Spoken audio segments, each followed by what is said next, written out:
ওম শ্রী গণেশায় নম। জয় মা লক্ষ্মী। বন্ধুরা, নতুন বছরের সকলকে জানাই শুভেচ্ছা, ভালোবাসা ও অভিনন্দন। সিআর মোটিভেশন চ্যানেলে আবারও সবাইকে স্বাগত। বন্ধুরা, যদি এই নতুন বছরের বৈশাখ মাসে এই সংকেতগুলির মধ্যে কোনো একটি সংকেত আপনি যদি পান, তাহলে এই বিষয়টি নিশ্চিতভাবে বলা যায় যে ভগবানের কৃপায় ভালো সময় আপনার আসতে চলেছে।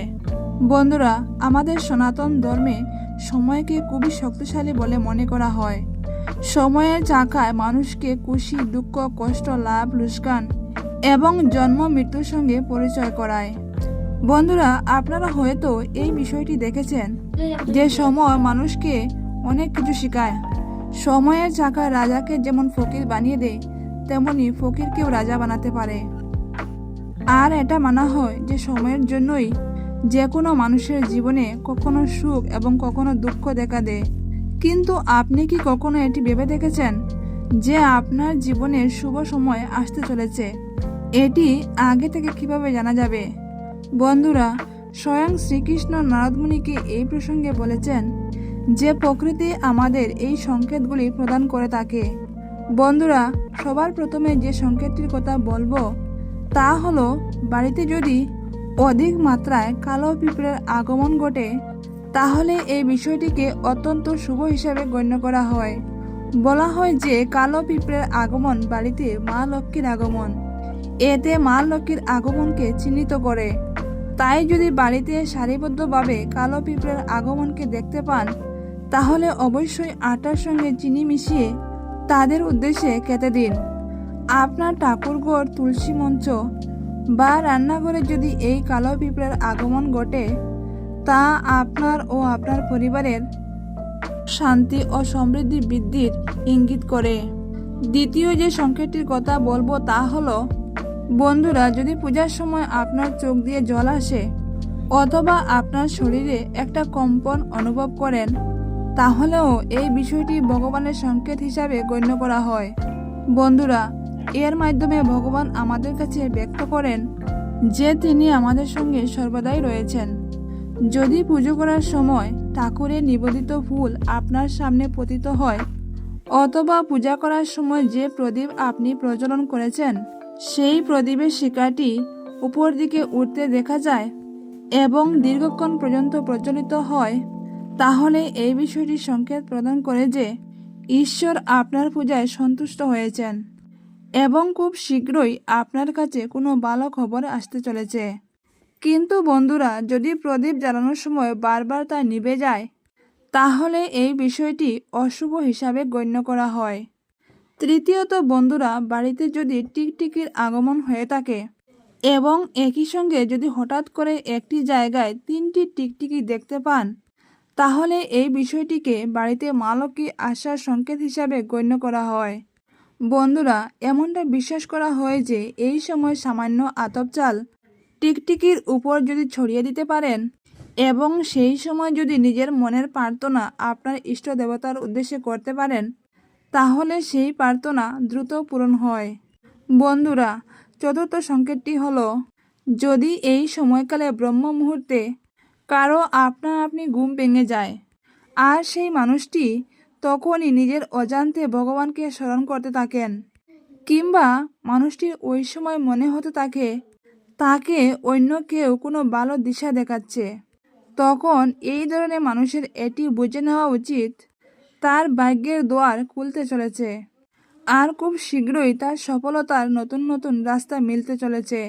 বন্ধুরা, পঞ্চম সংকেতটি হলো, যখন কোনো মানুষের গৃহের দরজার সামনে কোনো গরু অর্থাৎ গোমাতা খাবার জন্য আসে অথবা কোনো হনুমান বা বাদর কোনো মানুষের ঘরের কিছু খাবার আপনার থেকে উঠিয়ে নিয়ে যায় অথবা তার বাড়িতে কোনো পাখি এসে নিজের বাসা বানায় বা কোনো বিড়াল বা কুকুর বাচ্চা দেয়, তখন সেই মানুষটিকে বুঝে নিতে হবে সামনে যে সময়টি আসছে তা তাকে আরও শক্তিশালী বানিয়ে তুলবে আর সে তার জীবনে আগের থেকেও আরও অনেক বেশি বড় হবে এবং উচ্চতর লক্ষ্যে পৌঁছাতে সক্ষম হবে।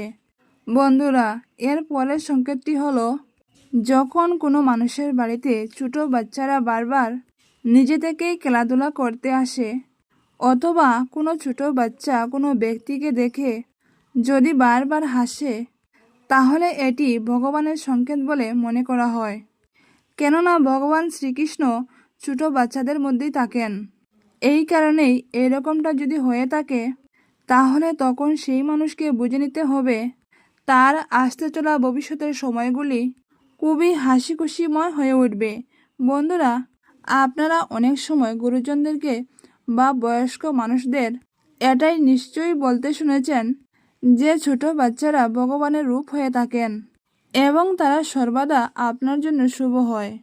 ষষ্ঠ যে সংকেতটি তা হলো, যখন কোনো মানুষ পূজার থালা নিয়ে ভগবানের পূজা করতে থাকেন, তখন পূজার সময় তার হঠাৎ করে এমনটা অনুভূতি হতে থাকে যে ভগবান হয়তো তার দিকে তাকিয়ে রয়েছেন এবং তাকিয়ে হাসছেন, অথবা কিছুদিন বাদে যদি তার গৃহে অতিথির আগমন ঘটে, তাহলে সেই ব্যক্তির বুঝে নেওয়া উচিত তার শুভ সময় শুরু হতে চলেছে।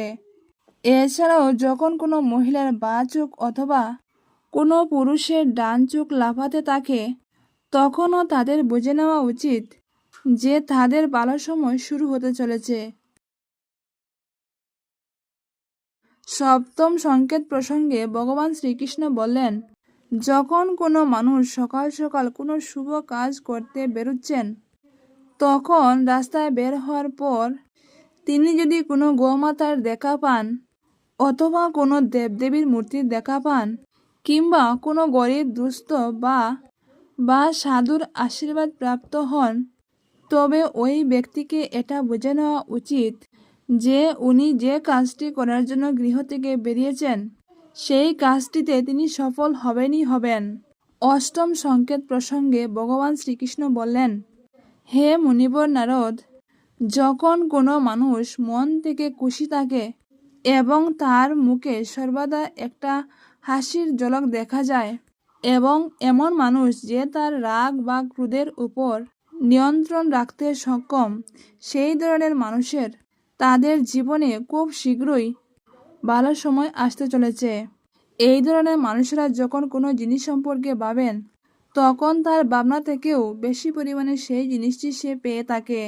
বন্ধুরা, আপনারা নিশ্চয়ই এই বিষয়টি শুনেছেন যে প্রসন্ন চিত্তে মানুষের মধ্যে সর্বদা ভগবান বিরাজ করেন। যে ব্যক্তি নিজেকে নিয়ে কোনো অভিযোগ নেই, ভগবানের দেওয়া সমস্ত কিছুতেই তিনি প্রসন্ন থাকেন, সেই ব্যক্তি ভগবানের কাছে কিছু না চাইতেও অনেক কিছুই পেয়ে থাকেন। নবম সংকেত হিসাবে ভগবান শ্রীকৃষ্ণ বলেছেন, যখন কোনো ব্যক্তি নিজের খরচাকে নিয়ন্ত্রণ করতে পারবেন, তখন আমি তাকে ধন প্রাপ্তির নতুন নতুন রাস্তার সন্ধান দিয়ে থাকি, এবং সেই ব্যক্তির এই সময় বুঝে নেওয়া উচিত তার খারাপ সময় খুব শীঘ্রই কাটতে চলেছে, এবং এই সময় থেকে স্বয়ং লক্ষ্মী দেবী তার গৃহে বাস করতে চলেছেন। সর্বশেষে ভগবান শ্রীকৃষ্ণ মুনিবর নারদকে আরও বললেন, যদি কোনো ব্যক্তি সন্ধ্যাবেলায় অন্য কোনো ব্যক্তির দ্বারা দুধ কিংবা জল ভরা কোনো পাত্র প্রাপ্ত হন, অথবা কেউ তাকে যদি এই সময় মিষ্টি প্রদান করে, তাহলে সেই ব্যক্তিকে বুঝে নেওয়া উচিত তার জীবনে ভালো সময় শুরু হতে চলেছে। এই সংকেতগুলির মধ্যে কোন সংকেতটি আপনার জীবনে কখনো কি হয়েছে, নিচের কমেন্ট বক্সে অবশ্যই জানাবেন। যদি এইরকমটা কখনো হয়ে থাকে, তাহলে পূর্ণ বিশ্বাস রাখুন আপনার ভালো সময় আসবেই আসবে। আশা করি দর্শক বন্ধুরা, আজকের ভিডিওটি আপনাদের ভালো লেগেছে। ভিডিওটি যদি আপনাদের ভালো লাগে তাহলে অবশ্যই একটা লাইক করবেন এবং নিজেদের বন্ধুবান্ধবের কাছে শেয়ার করবেন। আমার চ্যানেলে নতুন হয়ে থাকলে অবশ্যই সাবস্ক্রাইব করে আমার পাশে থাকবেন। ভিডিওটি সম্পূর্ণরূপে দেখার জন্য আপনাদের অসংখ্য অসংখ্য ধন্যবাদ। আজকের মতো ভিডিওটি এখানেই শেষ করছি। আবারও দেখা হবে নতুন কোনো পর্ব নিয়ে, নতুন কোনো ভিডিওতে।